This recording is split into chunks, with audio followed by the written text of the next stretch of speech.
This is a very surreal moment for the first time in the history of the new show. Welcome my dad to the show. Dad, good morning. Good morning. Good Ha- morning, son. Happy Veterans Day. Good morning. Thank you very much, and good morning to you, Rose. How are you? I'm great. Happy Veterans Day. Thank you, Rose. I just wanted to wish you. I know that you were recently married, and Peggy and I and Yeah. John had the opportunity to dine with you and Clint in Tampa, and Yeah. we enjoyed it very much. And I thought that Clint was a wonderful young man, and I just want to wish you all the best in your marriage. And I Thank pray you. that and I pray that God blesses your marriage, and I'm sure that'll Oh, be thank you so much. Hey, Dad, I'm here too. So if there's anything you want to say to me, pause to see how I'm doing. Do I know how my day is? Yeah, how's your day, John? It's better now, but no, Dad. So obviously it's Veterans Day, and people I think love hearing your story because to me it's obviously. I was talking about this earlier on the show. It's crazy to me coaching hockey at Georgetown Prep that my seniors aren't much younger than you were when you went to Vietnam.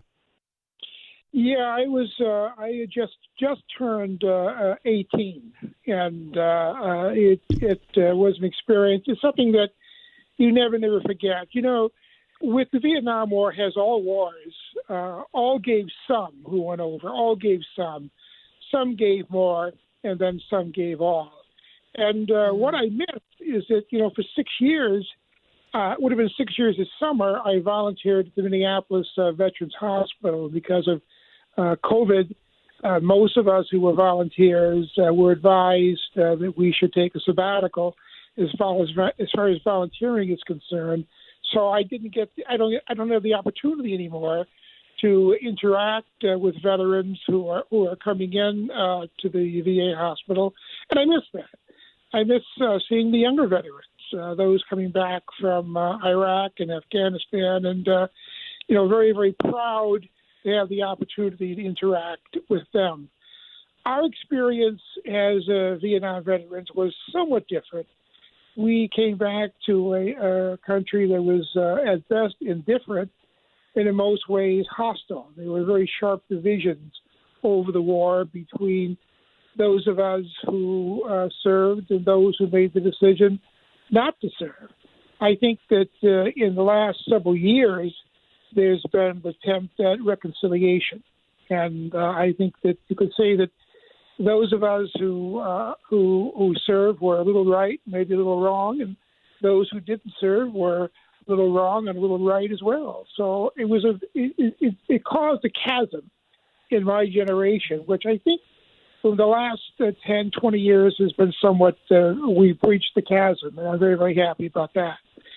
I've been asked before, and I know you have, you've asked too, to talk about my experiences coming home, and I've never really addressed the topic.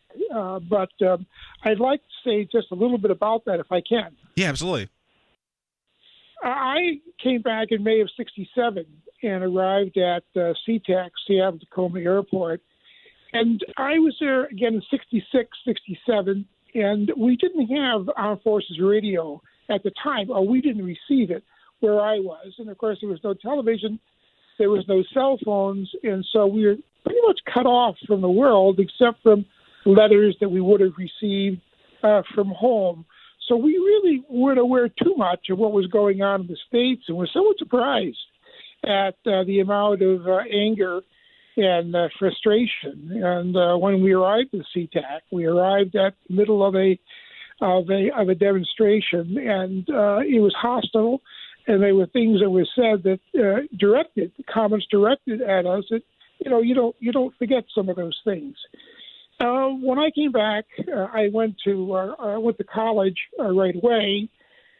And I was 19 when I came back, and then I served another year. And so actually, I was 20 when I started college, so I was a little bit older and looked a little bit older than certainly the freshman first-year students, my fellow first-year students who were 18 and 19. And we were the target. You didn't want to announce that you were a Vietnam veteran, because if you did, you were the object of derision and scorn. And I had an English teacher, I never forget her, an English professor, I never forget her, who in fact said to me, I know what you did. I know that you killed innocent people, and I'm going to get you for it. And she actually put it in writing. Oh. And I took it and reported it to our dean. And it was sort of like the code of the West. You don't rat out. But in this particular case, I had no choice, and I did. And she was reprimanded. But her attitude was not unlike many of the other faculty and staff at that time. Now, when I was in college, I started in '69, graduated in '73, and backpacks were not very, very common. But everybody carried sort of like binders and books and binders. And I'll never forget, there were many co-eds, many women who had stickers on their binders that said, women say yes to men who say no. And so that attitude was very, very pervasive. In other words, if you were a Vietnam veteran and you said yes to serving, women say no. But if you said no, then women would say yes. And they were bumper stickers on cars that they were very popular that said the same thing.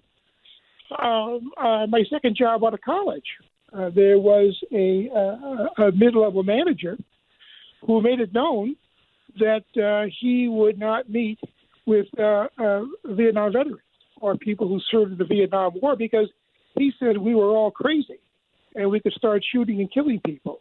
And he got away with those comments. He actually got away with those comments. And it's sort of interesting today that there are people who will claim that they served in Vietnam, including one prominent U.S. senator, who then, of course, come to find out he never served in Vietnam. Yeah. But to claim that you now served in Vietnam now, to say that you served in Vietnam now is considered in some circles to be prestigious. And so you have some people who never served who claim they did serve, which is rather ironical, when you think about it. Because, for many of us, again, when we came back, you never admitted that you actually served in Vietnam. Or you didn't deny it, but you didn't announce that you did it. You kept it pretty much to yourself. Well, and Dad, you've mentioned before, I'm talking to my dad who served in Vietnam. So you came back, you were 20 when you came back? No, when I came back from the war, I was 19. Okay. And then I served for a year. When I came back, I was an instructor for a year, and then was actually discharged from the Army honorably when I was 20. So, my guess what I wanted to say is, I know to think that like you have 19-year-old kids coming back from a war getting protested by American citizens is baffling. But I guess the silver lining would be that the fact that is such a baffling that your story of how you received coming back from Vietnam, the fact that it's so baffling in 2020.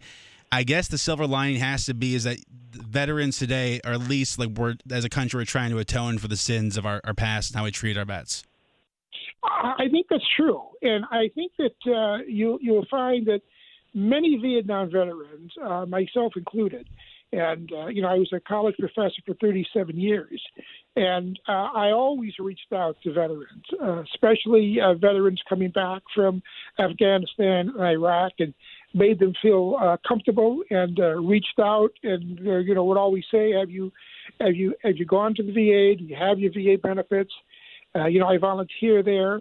I'd be very happy to meet you there and walk with you through some of your appointments, and be very happy to do that. And I honestly think that the VA has done an excellent job. Now, I know everybody has different experiences, but, going to the VA for services and then being a volunteer there, I've been very, very impressed with the VA and how they reach out and work with veterans, and they do an excellent job.